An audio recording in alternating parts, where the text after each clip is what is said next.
Gaming is a huge part of life for many of us. It is so prevalent that it should basically be part of our food pyramid. You have your meat, your dairy, your fruit and vegetables.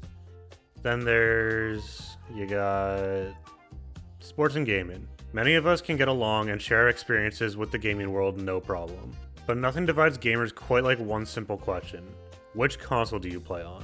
This modern-day console war really kicked off when Microsoft launched its original Xbox to compete with the PlayStation 2 in the early 2000s. Pretty much every console before this time fell off the face of the earth, except for one particular company that acted as sort of a middleman throughout this whole competition, and that would be Nintendo. While Microsoft and Sony went virtually head-to-head in this seemingly never-ending war, Nintendo just trotted along, doing its own thing, and reaped the benefits of not being in direct competition. So was Nintendo's strategy of doing their own thing a stroke of genius that helped them win the console wars? Or did one of Sony or Microsoft grab the edge along the way and pull themselves to the top? I believe that, with the current state of gaming, consoles are slowly becoming irrelevant, meaning the console wars are coming to an end. Xbox appears to be heading in a bit of a different direction, and there appears to be just a tiny bit of controversy over the Switch 2 that will be released soon. So I think this is the perfect time to declare a winner. We're going to look at how each company's consoles performed, what strengths they lean into, and where they currently stand today. Let's find out who really won the console war, if anyone really did. Nintendo is the veteran in this race, having battled it out since the original console wars of the 80s and 90s. Back then, they were going head-to-head with Sega, who, as you probably noticed, isn't really in the conversation anymore. Sony came in shortly after to start up a new war with the PlayStation in 1994, and Nintendo responded with the Nintendo 64 in 1996, an all-around solid console with some iconic games, but not enough to compete with Sony. Nintendo also spent a lot of time on handheld devices at the same time as consoles, which I think hindered them early on, but created a lot of success for them in the long run. So starting this new war from behind, Nintendo didn't gain a ton of traction on their consoles until 2006 when the Nintendo Wii came out, which seemed almost revolutionary at the time. It hurts my heart that the GameCube didn't perform as great as the console it truly was, but the masses voted with their wallets, and Nintendo became more relevant again with the release of the Wii. You could use a controller that tracks your actions to go bowling or play tennis from home through Wii Sports, or even master the guitar the fun way by competing against Slash and Guitar Hero. I think their experience with handheld consoles led to the idea and creation of the Wii, and seeing their success with those handhelds, I believe Nintendo made the best decision possible to kind of combine these in a way. Then soon after that, they had a ton of success with the— no, not you, we don't talk about you. With the Nintendo Switch. This console is the second best-selling console of all time, and most successful hybrid console of all time. Nintendo finally found its groove in the console wars again, and appear to be primed for back-to-back championships. But we need to look at how the competition is doing, as well as how the launch of the Switch 2 affects their sterling and totally non-controversial reputation. Microsoft has a much different story than Nintendo when it comes to consoles. They were the latest ones to the console market, and jumped into the console world with the original Xbox late in 2001 to compete with the already dominant PlayStation 2 and Nintendo GameCube. It was a solid first effort, though the PlayStation 2 had a serious head start, but Xbox definitely made a name for itself leading up to the next generation of consoles. They released the Xbox 360 a year before the PS3 came out, and sold about the same amount of units as its counterpart throughout its lifecycle. They even included some fun little red lights around the power button for a few lucky random people. A fun little Easter egg Microsoft threw in called spontaneous console combustion, or more commonly known as the red ring of death. But after the 360, they then proceeded to get hilariously outsold in the next couple generations. Thank Microsoft marketing for that. But sales is not where I think Xbox gets its advantage in this war. Ever since a year after the original Xbox came out, Microsoft has charged people a subscription to play online. This obviously sounds like a negative, but I also see this as a test of the loyalty of the gamers. Having to pay for online access while the PS3 was free the entire time seemed like a disadvantage, but the sales during this generation were so close that it didn't seem to matter.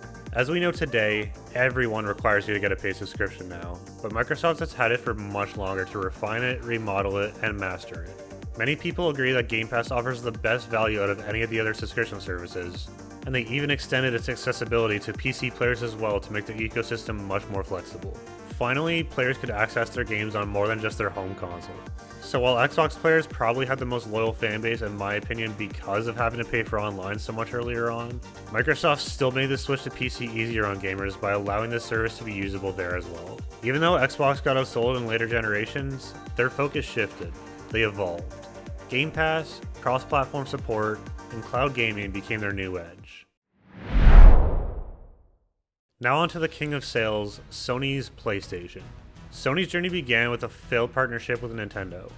Yeah, they were almost a team. That deal fell apart, and the result was the birth of the PlayStation. I'll be linking a video in the description all about it if you're interested in seeing that. But breaking into the market of video game consoles, the PlayStation had the advantage of the Sony branding and strong third-party developer support. Because of a huge library of games, the PlayStation 1 became an instant hit, and Sony became the leader in the gaming industry very early on. Their follow-up release with the PlayStation 2 saw them gain even more success, as this is the best-selling console of all time.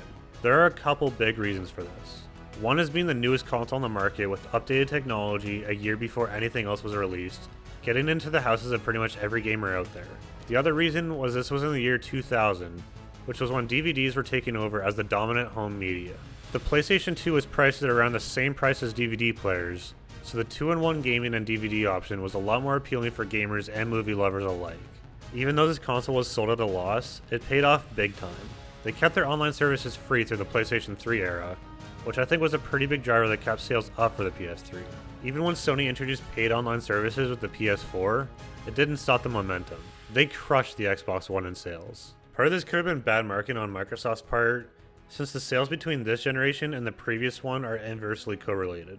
But what I find most interesting for the PlayStation is the fall off in sales for the PlayStation 5. I know a lot of people have held off on buying the new console here because the PS4 is still perfectly capable of playing most games. Even still, the PS5 is the lowest selling PlayStation console yet, so I have a theory here. Given that the new Xbox's sales are down as well, I think people are gradually switching over to PC, which would explain the decreased sales and another reason why I think the console wars are coming to a slow end. So who do we think won the console war? I think there are a couple of answers here. First, when it comes to consoles themselves, I think Xbox loses here. They do have their subscription service that keeps them alive, especially with how available it is on different devices. I think Microsoft came into the war as a rival console and is leaving it as a consumer-friendly subscription service, so ultimately I have to give Xbox third place here. Between Nintendo and PlayStation is a bit more difficult though. Sony never missed on their consoles, outselling the market as a whole and also has claim to the top spot for the best-selling console of all time. I think with PC gaming growing and Sony's introduction of paid online services, they may have hurt their future a bit, making a good chunk of fans abandon their consoles for PC. Nintendo, on the other hand, generally saw steady growth with every new console they've released, still not looking at you. Their online subscription service is by far the cheapest, which helps in that aspect. They also remained in their own kind of niche, whereas PlayStation and Xbox competed with a lot of the same games all the time, minus a few exclusives. I believe this led a lot of people to deciding on getting an Xbox or a PlayStation, and then also getting the current Nintendo console at the time. Staying away from segregating the market, and also innovating fun, new, creative ways a console can exist, I think I had to give the edge to Nintendo here. But that's my take. What's yours? Drop a comment below and let me know who you think won the console wars. Thank you for watching. Don't forget to like and subscribe if you enjoyed this, and I hope to see you on the next one.